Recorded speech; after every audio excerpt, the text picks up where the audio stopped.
ಮಧ್ಯ ವಯಸ್ಸಿನ ಮಹಿಳೆಯೊಬ್ಬರ ಮೇಲೆ ತನ್ನ ಸಹಚರರಿಂದ ಕಣ್ಣೆದುರೇ ಅತ್ಯಾಚಾರ ಮಾಡಿಸಿದ, ಅತ್ಯಾಚಾರದ ನಂತರ ಆಕೆಯ ಬಾಯಿಗೆ ಮೂತ್ರ ವಿಸರ್ಜನೆ ಮಾಡಿದ ಮತ್ತೆ ಅಪಾಯಕಾರಿ ಚುಚ್ಚುಮದ್ದನ್ನ ಕೊಡಿಸಿದ ಆರೋಪಕ್ಕೆ ರಾಜರಾಜೇಶ್ವರಿ ನಗರ ಕ್ಷೇತ್ರದ ಬಿಜೆಪಿ ಶಾಸಕರಾದಂತಹ ಮುನಿರತ್ನ ವಿರುದ್ಧ ದಾಖಲಾಗಿರುವಂತಹ ಗುರುತರ ಕ್ರಿಮಿನಲ್ ಪ್ರಕರಣದಲ್ಲಿ ಸಂತ್ರಸ್ತೆಯ ಪರ ಜನಪ್ರತಿನಿಧಿಗಳ ವಿಶೇಷ ನ್ಯಾಯಾಲಯಕ್ಕೆ ವಕಾಲತ್ತನ್ನ ಸಲ್ಲಿಸಲಾಗಿದೆ.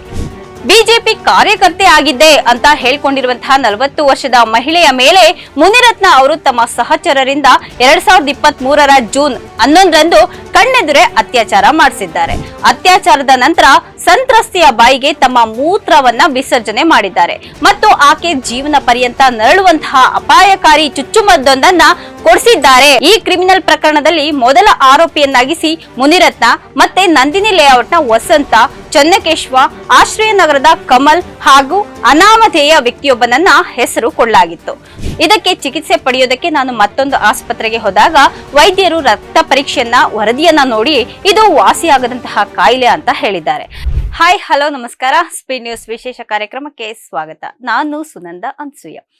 ಮಧ್ಯ ವಯಸ್ಸಿನ ಮಹಿಳೆಯೊಬ್ಬರ ಮೇಲೆ ತನ್ನ ಸಹಚರರಿಂದ ಕಣ್ಣೆದುರೇ ಅತ್ಯಾಚಾರ ಮಾಡಿಸಿದ, ಅತ್ಯಾಚಾರದ ನಂತರ ಆಕೆಯ ಬಾಯಿಗೆ ಮೂತ್ರ ವಿಸರ್ಜನೆ ಮಾಡಿದ ಮತ್ತೆ ಅಪಾಯಕಾರಿ ಚುಚ್ಚುಮದ್ದನ್ನ ಕೊಡಿಸಿದ ಆರೋಪಕ್ಕೆ ಸಂಬಂಧಪಟ್ಟಂತೆ ರಾಜರಾಜೇಶ್ವರಿ ನಗರ ಕ್ಷೇತ್ರದ ಬಿಜೆಪಿ ಶಾಸಕರಾದಂತಹ ಮುನಿರತ್ನ ವಿರುದ್ಧ ದಾಖಲಾಗಿರುವಂತಹ ಗುರುತರ ಕ್ರಿಮಿನಲ್ ಪ್ರಕರಣದಲ್ಲಿ ಸಂತ್ರಸ್ತೆಯ ಪರ ಜನಪ್ರತಿನಿಧಿಗಳ ವಿಶೇಷ ನ್ಯಾಯಾಲಯಕ್ಕೆ ವಕಾಲತ್ತನ್ನ ಸಲ್ಲಿಸಲಾಗಿದೆ. ಸಂತ್ರಸ್ತೆಯ ಪರ ಹಿರಿಯ ವಕೀಲರಾದಂತಹ ಸಿಎಚ್ ಹನುಮಂತರಾಯ ಅವರು ಗುರುವಾರ ಶಾಸಕರು ಸಂಸದರ ವಿರುದ್ಧ ಕ್ರಿಮಿನಲ್ ಪ್ರಕರಣಗಳ ವಿಚಾರಣೆಯ ವಿಶೇಷ ನ್ಯಾಯಾಲಯಕ್ಕೆ ವಕಾಲತ್ತನ್ನ ಸಲ್ಲಿಸಿದ್ದಾರೆ. ವಕಾಲತ್ತು ಸ್ವೀಕರಣೆ ಮಾಡಿದಂತಹ ನ್ಯಾಯಾಧೀಶರಾದಂತಹ ಸಂತೋಷ ಗಜಾನನ ಭಟ್ ಅವರು ಆರೋಪಿ ಮುನಿರತ್ನ ಸಲ್ಲಿಸಿರುವಂತಹ ಜಾಮೀನು ಅರ್ಜಿಗೆ ಆಕ್ಷೇಪಣೆಯನ್ನ ಸಲ್ಲಿಸುವಂತೆ ಹನುಮಂತರಾಯ ಅವರಿಗೆ ನಿರ್ದೇಶನವನ್ನ ನೀಡಿ ವಿಚಾರಣೆಯನ್ನ ಇದೇ 31ಕ್ಕೆ ಮುಂದೂಡಿಕೆ ಮಾಡಿದ್ದಾರೆ. ಇನ್ನು ಈಗಾಗಲೇ ಈ ಪ್ರಕರಣದಲ್ಲಿ ಜಾಮೀನು ಅರ್ಜಿಗೆ ಪ್ರತಿಯಾಗಿ ಪ್ರಾಸಿಕ್ಯೂಷನ್ ಪರ ವಿಶೇಷವಾದಂತಹ ಪ್ರಾಸಿಕ್ಯೂಟರ್ ಪ್ರದೀಪ್ ಅವರು ತಮ್ಮ ತಕರಾರನ್ನ ನ್ಯಾಯಾಲಯಕ್ಕೆ ಸಲ್ಲಿಕೆ ಮಾಡಿದ್ದಾರೆ. ಬಿಜೆಪಿ ಕಾರ್ಯಕರ್ತೆ ಆಗಿದ್ದೆ ಅಂತ ಹೇಳ್ಕೊಂಡಿರುವಂತಹ 40 ವರ್ಷದ ಮಹಿಳೆಯ ಮೇಲೆ ಮುನಿರತ್ನ ಅವರು ತಮ್ಮ ಸಹಚರರಿಂದ 2023 ಜೂನ್ 11ರಂದು ಕಣ್ಣೆದುರೇ ಅತ್ಯಾಚಾರ ಮಾಡಿಸಿದ್ದಾರೆ. ಅತ್ಯಾಚಾರದ ನಂತರ ಸಂತ್ರಸ್ತೆಯ ಬಾಯಿಗೆ ತಮ್ಮ ಮೂತ್ರವನ್ನ ವಿಸರ್ಜನೆ ಮಾಡಿದ್ದಾರೆ ಮತ್ತು ಆಕೆ ಜೀವನ ಪರ್ಯಂತ ನರಳುವಂತಹ ಅಪಾಯಕಾರಿ ಚುಚ್ಚುಮದ್ದೊಂದನ್ನ ಕೊಡಿಸಿದ್ದಾರೆ ಅನ್ನೋ ಗಂಭೀರವಾದಂತಹ ಆರೋಪಕ್ಕೆ ಸಂಬಂಧಪಟ್ಟಂತೆ ಆರ್ಎಂಸಿಯಾರ್ಡ್ ಪೊಲೀಸ್ ಠಾಣೆಯಲ್ಲಿ ಇದೇ 20ರಂದು ದೂರು ದಾಖಲಾಗಿತ್ತು. ಸಂತ್ರಸ್ತೆಯು ಒಟ್ಟು 5 ವಿರುದ್ಧ ಆರ್ಎಂಸಿ ಠಾಣೆಗೆ ದೂರನ್ನ ನೀಡಿದ್ರು. ಈ ಕ್ರಿಮಿನಲ್ ಪ್ರಕರಣದಲ್ಲಿ ಮೊದಲ ಆರೋಪಿಯನ್ನಾಗಿಸಿ ಮುನಿರತ್ನ ಮತ್ತೆ ನಂದಿನಿ ಲೇಔಟ್ನ ವಸಂತ, ಚನ್ನಕೇಶ್ವ, ಆಶ್ರಯ ನಗರದ ಕಮಲ್ ಹಾಗೂ ಅನಾಮಧೇಯ ವ್ಯಕ್ತಿಯೊಬ್ಬನನ್ನ ಹೆಸರು ಕೊಳ್ಳಲಾಗಿತ್ತು.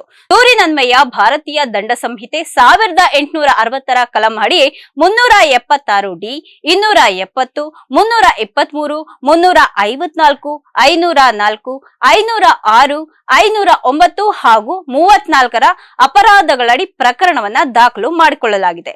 ಆರೋಪಿ ಮುನಿರತ್ನ ಸದ್ಯಕ್ಕೆ ತಲೆಮರೆಸಿಕೊಂಡಿದ್ದಾರೆ. ಹೊಟ್ಟೆ ನೋವಿನ ಕಾರಣಕ್ಕೆ ನಾನು 2025 ಜನವರಿ 14ರಂದು ಸರ್ಕಾರಿ ಆಸ್ಪತ್ರೆಗೆ ಹೋಗಿದ್ದೆ. ಈ ವೇಳೆ ವೈದ್ಯರು ನನ್ನ ರಕ್ತ ಪರೀಕ್ಷೆ ನಡೆಸಿದಾಗ ಇಡಿಆರ್ ವೈರಸ್ ಕಾಯಿಲೆ ಇದೆ ಅಂತ ಹೇಳಿದ್ದಾರೆ. ಇದಕ್ಕೆ ಚಿಕಿತ್ಸೆ ಪಡೆಯೋದಕ್ಕೆ ನಾನು ಮತ್ತೊಂದು ಆಸ್ಪತ್ರೆಗೆ ಹೋದಾಗ ವೈದ್ಯರು ರಕ್ತ ಪರೀಕ್ಷೆಯನ್ನ ವರದಿಯನ್ನ ನೋಡಿ ಇದು ವಾಸಿಯಾಗದಂತಹ ಕಾಯಿಲೆ ಅಂತ ಹೇಳಿದ್ದಾರೆ. ಇದರಿಂದ ಮನನೊಂದು ನಾನು 2025 ಮೇ 19ರಂದು ರಾತ್ರಿ 8 ಗಂಟೆ ವೇಳೆ ನನ್ನ ಮನೆಯಲ್ಲಿದ್ದಂತಹ ನನ್ನ ಬಳಿ ಇದ್ದಂತಹ ಮಾತ್ರೆಗಳನ್ನ ನುಂಗಿ ಅಸ್ವಸ್ಥಳಾಗಿದ್ದೆ. ಈ ವೇಳೆ ನನ್ನ ಪರಿಚಯದ ವ್ಯಕ್ತಿಯೊಬ್ರು ನನ್ನನ್ನ ಆರ್ಎಂಸಿಆರ್ ಠಾಣೆ ವ್ಯಾಪ್ತಿಯ ಆಸ್ಪತ್ರೆಯೊಂದಕ್ಕೆ ಕರೆದುಕೊಂಡು ಬಂದು ಚಿಕಿತ್ಸೆಯನ್ನ ಕೊಡಿಸಿದ್ರು ಅಂತ ಸಂತ್ರಸ್ತೆ ದೂರಿನಲ್ಲಿ ವಿವರಿಸಿದ್ದಾರೆ. ಇನ್ನು ಸಂತ್ರಸ್ತೆಯ ಪರ ಹಿರಿಯ ವಕೀಲರಾದಂತಹ ಸಿಎಚ್ ಹನುಮಂತರಾಯ ಅವರು ಗುರುವಾರ ಶಾಸಕರು ಸಂಸದರ ವಿರುದ್ಧದ ಕ್ರಿಮಿನಲ್ ಪ್ರಕರಣಗಳ ವಿಚಾರಣೆಯ ವಿಶೇಷ ನ್ಯಾಯಾಲಯಕ್ಕೆ ವಕಾಲತ್ತನ್ನ ಸಲ್ಲಿಸಿದ್ದಾರೆ. ವಕಾಲತ್ತು ಸ್ವೀಕರಿಸಿದಂತಹ ನ್ಯಾಯಾಧೀಶ ಸಂತೋಷ ಗಜಾನನ ಭಟ್ ಅವರು ಆರೋಪಿ ಮುನಿರತ್ನ ಸಲ್ಲಿಸಿರುವಂತಹ ಜಾಮೀನು ಅರ್ಜಿಗೆ ಆಕ್ಷೇಪಣೆಯನ್ನ ಸಲ್ಲಿಕೆ ಮಾಡುವಂತೆ ಹನುಮಂತರಾಯ ಅವರಿಗೆ ನಿರ್ದೇಶನವನ್ನ ನೀಡಿ ವಿಚಾರಣೆಯನ್ನ ಇದೇ 31ಕ್ಕೆ ಮುಂದೂಡಿಕೆ ಮಾಡಿದ್ದಾರೆ. ಇದಾಗಿತ್ತು ಇವತ್ತಿನ ವಿಶೇಷ. ನಿರಂತರ ಸುದ್ದಿಗಾಗಿ ನೋಡ್ತಾ ಇರಿ ಸ್ಪೀಡ್ ನ್ಯೂಸ್ ಕನ್ನಡ. ಸುದ್ದಿ ನಿಮ್ಮದು, ವೇಗ ನಮ್ಮದು. ಹೆಚ್ಚಿನ ಸುದ್ದಿಗಳಿಗಾಗಿ ನಮ್ಮ ಚಾನೆಲ್ನ ಸಬ್ಸ್ಕ್ರೈಬ್ ಮಾಡಿ.